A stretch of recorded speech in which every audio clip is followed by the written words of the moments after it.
ఈ systems study చేసి we can always implement them కదా. 37 రోజుల విద్యార్థుల ఉద్యమంలో 30కి పైగా రోజులు, కరెక్ట్గా చెప్పాలంటే 33 రోజుల పాటు మోదీ మౌనంగా ఉన్నారు. మోదీ మౌనంపై విమర్శలు పెద్ద ఎత్తున రావడంతో అర్ధరాత్రి జూలై 24న ఒక వీడియో రిలీజ్ చేశారు. ఆ తర్వాత జూలై 25న ఒక వీడియో రిలీజ్ చేశారు. రీసెంట్గా మరో వీడియో రిలీజ్ చేశారు. సరే ఆ వీడియో ప్లే చేయండి. फ्रेंच विद्यार्थियों के भविष्य के लिए भारत सरकार लगातार अनेकविध कदम उठा रही है. जिन लोगों ने विद्यार्थियों के भविष्य के साथ खिलवाड़ किया वे जेलों में सड़ रहे हैं, फास्ट ट्रैक कोर्ट बना चुके हैं. हम कल पार्लियामेंट के अंदर भी कठोर कानूनों के प्रावधान के साथ नया कानून बनाने की दिशा में भी आगे बढ़ रहे हैं. लेकिन हमें भविष्य के लिए सोचना है. हमारी परीक्षा पद्धति विश्वस्त हो, हमारी परीक्षा पद्धति ट्रांसपेरेंट हो, हमारी परीक्षा पद्धति में सबसे ज्यादा टेक्नोलॉजी का उपयोग हो. इन सारी बातों को ध्यान में रखते हुए विश्व प्रसिद्ध टेक्नोलॉजी एक्सपर्ट श्रीमान नंदन नीलेकनी जी के नेतृत्व में एक हाई पावर टास्क फोर्स बनाने का निर्णय किया है, जो एग्जामिनेशन रिफॉर्म की तरफ फोकस करेगा और जल्द से जल्द आने वाली परीक्षाओं की विश्वसनीयता को सुनिश्चित करने का काम इसके रिपोर्ट के आधार पर कर दिया जाएगा. बहुत बहुत धन्यवाद. సార్ మోదీ మాత్రమే మాట్లాడుతూ ఉన్నారు. ఈ థర్డ్ వీడియోలో మోదీ ఈ విద్యకి సంబంధించి పరీక్షా విధానానికి సంబంధించి అనేక విషయాలు చెప్పారు. కానీ అప్పటికే ప్రహ్లాద్ జోషి నియామకం పూర్తయింది కదా సార్, ఆ బాధ్యతలు చేపట్టారు. ప్రహ్లాద్ జోషి మాట్లాడలేదు, మోదీ మాత్రమే మాట్లాడుతూ ఉన్నారు. ఎందుకు సార్? అంటే అది కూడా అన్ని వర్టికల్ ఫార్మాట్ లో మాట్లాడుతున్నారు. అంటే ఇన్స్టాగ్రామ్ లాంగ్వేజ్ మాట్లాడుతున్నారు. మళ్ళీ మోడీ చాలా లాంగ్ వీడియోస్ ఉంటాయి, పెద్ద స్పీచ్ ఇస్తారు. సో చూడండి అది ఎంత షార్ట్ గా మాట్లాడారు, 1 minute 12 seconds. సో అందువల్ల ఎగ్జాక్ట్లీ ఇన్స్టాగ్రామ్ జనరేషన్ కు అడ్రస్ చేస్తున్నాడు. ఇప్పుడు దీన్ని పబ్లిక్ రిలేషన్స్ ఎక్సర్సైజ్ కాదా ఇది? సో క్లియర్గా ఇది క్రైసిస్ మేనేజ్మెంట్ అంటారు పబ్లిక్ రిలేషన్స్లో ఒక సబ్జెక్టు. క్రైసిస్ మేనేజ్మెంట్ అని public relations and organisational communication అని మాకు ఒక సబ్జెక్ట్ ఉంటుంది. దాంట్లో క్రైసిస్ మేనేజ్మెంట్ అని ఒక సబ్జెక్ట్. అంటే ఒక ఇన్స్టిట్యూషన్, ఒక ఆర్గనైజేషన్ క్రైసిస్ ఉన్నప్పుడు ఏ రకమైన కమ్యూనికేషన్ చేయాలి, క్రైసిస్ కమ్యూనికేషన్ ఏంటి. So it's a clear crisis communication. అంటే ఇంకెవరు చెప్పినా నమ్మే పరిస్థితిలో సమాజం లేదు కనుక మోడీ తన క్రెడిబిలిటీని ఇన్వెస్ట్ చేసి ఏకంగా తానే వచ్చి క్రైసిస్ కమ్యూనికేషన్ చేస్తున్నారు. కానీ ఈ సమాజం అంతా చూసింది కదా. ఇప్పుడు నీట్ ఎగ్జామ్ లీక్ ఎన్ని రోజులైంది, మరి హై పవర్ కమిటీ అప్పుడు ఎందుకు వేయలేదు?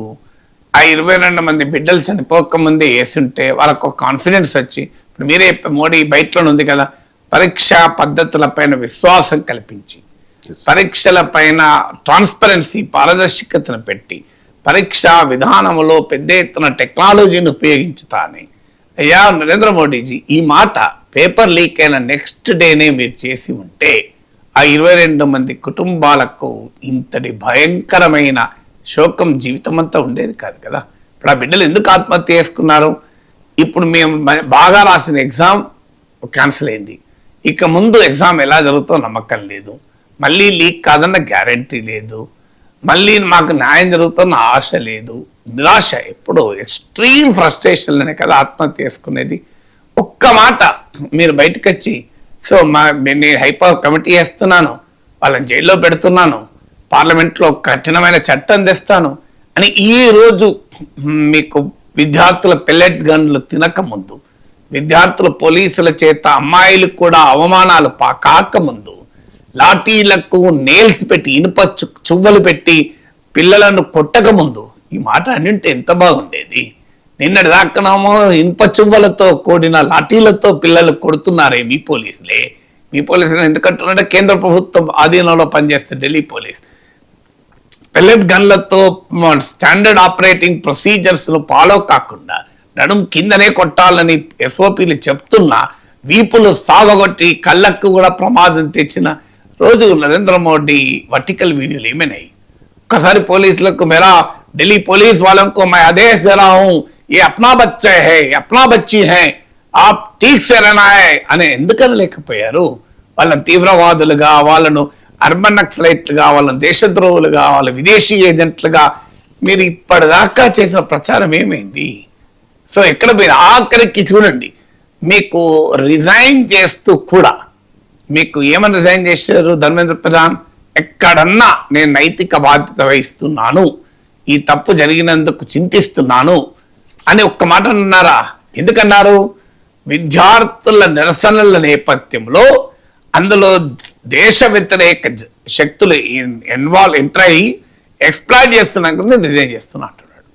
అప్పటికీ కూడా విద్యార్థుల్ని, యువతని దేశద్రోహులుగా చిత్రీకరించే ప్రయత్నం చేస్తూ రిజైన్ చేశారు కదా Dharmendra Pradhan. Dharmendra Pradhan Bharatiya Janata party eco system మొత్తం భారీ ఎత్తున ఇవాళ పొగుడుతూ, కొనియాడుతూ, త్యాగశీలిగా, గాంధీ మహాత్మ తర్వాత అంతటి వాడుగా, మీకు లాల్ బహదూర్ శాస్త్రి పదవి వదిలినప్పుడు తమ దేశం ఎలా గర్వించిందో అలా గౌరవించాలి అన్నట్లుగా ప్రొజెక్ట్ చేస్తున్నారు కదా. నేను అడుగుతున్న ప్రశ్న ఏంటంటే, మీరు ఎన్ని చేయాలో అన్ని చేశారా లేదా? ఫస్ట్ ఏమన్నారు? ఇవి కాక్రోచ్లు, దీనికి అసలు ఎవరు పట్టించుకోవాల్సిన అవసరం లేదన్నారు. ముందేమన్నారు? ఫస్ట్ అంతకన్నా ముందు ఇవి బాట్స్ అన్నారు. ఇవన్నీ బాట్స్, రోబోట్స్ ఈ పోస్టులు పెడుతున్నాయి, కాక్రోచ్ జనతా పార్టీలో కూడా చేరిన వాళ్ళని చూపెడుతున్న వాళ్ళంతా బాట్స్ అన్నారు. అది ఫెయిల్ అయింది. తర్వాత ఏమన్నారు? అసలు ఇందులో పాకిస్తాన్ వాళ్ళే మెజారిటీ ఉన్నారని చెప్పి కాక్రోచ్ జనతా పార్టీ పైన అటాక్ చేశారు. కాక్రోచ్ జనతా పార్టీ రిలీజ్ చేసింది 94% ఇండియన్స్ పాకిస్తాన్ వాళ్ళు ఒక్కర్లేరు. సో పాకిస్తాన్ వాళ్ళు అన్నారు. అది అయిపోయినాక ఇదంతా వర్చువలే, ఫీల్డ్ మీద ఎవరు రారన్నారు. ఫీల్డ్ మీద కూడా వచ్చారు. ఫీల్డ్ మీద వచ్చిన తర్వాత వీరు విదేశీయాల్లో చదువుకుంటూ అక్కడ సిఐఏతో కుట్రలు పని వచ్చారన్నారు. అది ఫెయిల్ అయింది. తర్వాత విదేశీ నిధులతో నడిపిస్తున్నారన్నారు, అది ఫెయిల్ అయింది. ప్రతిపక్షాలు మీ వెనకాల ఉన్నాయన్నారు, అది ఫెయిల్ అయింది. మీరు ఆ తర్వాత మీకు రైట్ వింగ్ ఇన్ఫ్లుయెన్సర్లను దించి పెద్ద ఎత్తున సోషల్ మీడియా వార్ నడిపారు, వాళ్ళపైన డిజిటల్ మీడియా వార్ నడిపారు. ఇప్పుడేమో వర్టికల్ ఫార్మాట్ లో మోడీజీ వస్తున్నారు. మోడీజీ రాకముందు ఇదే వర్టికల్ ఫార్మాట్ లో చాలా మంది బీజేపీ ఇన్ఫ్లుయెన్సర్లు వచ్చారు. వచ్చి పెద్ద ఎత్తున ఇందులో పాల్గొంటున్న వాళ్ళపైన దాడులు చేశారు. ఆఖరికి హైదరాబాద్ లో ఒక అమ్మాయి, మీకు కాక్రోచ్ జనతా పార్టీ మీటింగ్, నేను అటెండ్ మీటింగ్, ఆమె సింప్లీ రిపోర్టింగ్ చేసినందుకు ఆమె పైన పైశాచికమైన దాడి చేశారు, నీచమైన దాడి జరిపారు ఆమె పైన. మీకు ఆ ఉమెన్ జర్నలిస్టులు అంతా మీటింగ్ పెట్టి ప్రెస్ క్లబ్ లో ఖండిస్తే నేను కూడా వెళ్ళాను. సో ఇలా కేవలం ఒక మీటింగ్ అటెండ్ అయినందుకు, నేను అందులో పాల్గొన్నందుకు నాలాంటి వాళ్ళ పైన దాడులు పక్క పెడదాం. అమ్మాయిల పైన రిపోర్టింగ్ చేసాం, జర్నలిజం స్టూడెంట్ కేవలం రిపోర్టింగ్ చేసిందంతే, అయినా కూడా అటాక్ చేశారు. ఏ ఇమేజెస్తో వారిని చాలా అన్యాయంగా మానసికంగా హింసించారు. ఇదంతా అయిపోయిన తర్వాత పోలీసులను దించారు. భయంకరమైన లాఠీ చార్జ్, జేపీ నడ్డాతో చర్చలకు పిలిచి లాఠీ చార్జ్ చేశారు. ఆ లాఠీలకు అమానుషంగా ఇనుప చువ్వలు పెట్టారు, పెల్లెట్ గన్లు ప్రయోగించారు, ఎక్స్పైరీ అయిన బాష్పవాయు ప్రయోగించారు. అంత అన్యాయం చూడండి మన బిడ్డల పైన. 2022లో తయారైంది, 2025 ఎక్స్పైర్ అయిపోయింది. అలాంటి ఎక్స్పైరీ అయినటువంటి బాష్పవాయువు గోళాలు ప్రయోగించారు. కేంద్ర హోంమంత్రిత్వ శాఖ దగ్గర ఎక్స్పైరీ కానివి లేవా బాష్పవాయువు?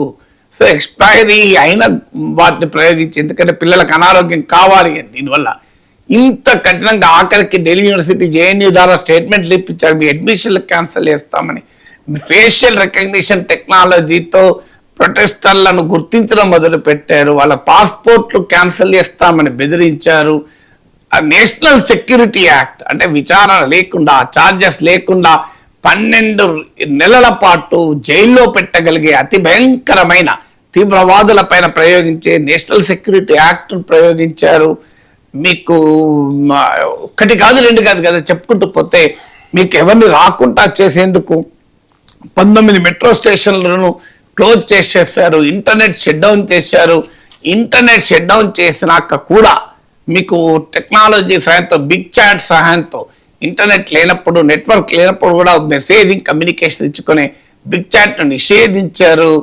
అసలు స్టార్టింగ్ లోనే కాక్రోచ్ జనతా పార్టీ అకౌంట్లను ట్విట్టర్ నుంచి బ్యాన్ చేశారు. అసలు ఎన్ని రకాల నిర్బంధాన్ని ప్రయోగించాలో అన్ని రకాల నిర్బంధాలు ప్రయోగించాక కదా ఇదంతా.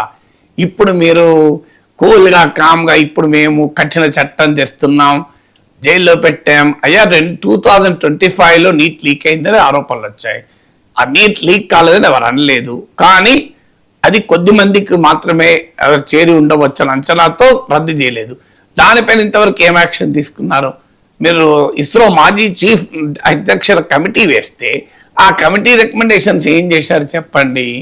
ఇంతవరకు పేపర్ లీక్ల పైన ఎవరికి ఎన్ని సంవత్సరాల జైలు శిక్ష పడిందో ఒక్కసారి వివరాలు ఇవ్వగలరా? అసలు ఈ కోచింగ్ మాఫియా ఇండస్ట్రీని ఛేదించకుండా అసలు మీరు భవిష్యత్తులో కూడా ఎన్ని నందనీలకలు వచ్చినా దీన్ని ఆపగలరా? సో ఇప్పుడు కూడా ఏం చేస్తున్నారు? మరి పంజాబ్లో ఎవరు రిజైన్ చేశారు, తెలంగాణలో ఎవరు రిజైన్ చేశారంటూ ప్రతిపక్షాల పైన ఎదురుదాడే చేస్తున్నారు తప్ప where is the honest admission? ఏది పొరపాటు జరిగింది, దీన్ని మేము సరి చేసుకుంటామన్న హానెస్ట్ అడ్మిషన్ లేకుండా అగ్రెసివ్ క్రైసిస్ కమ్యూనికేషన్ తప్ప ఇంకోటి ఏమన్నా ఉంటుందా ఇది?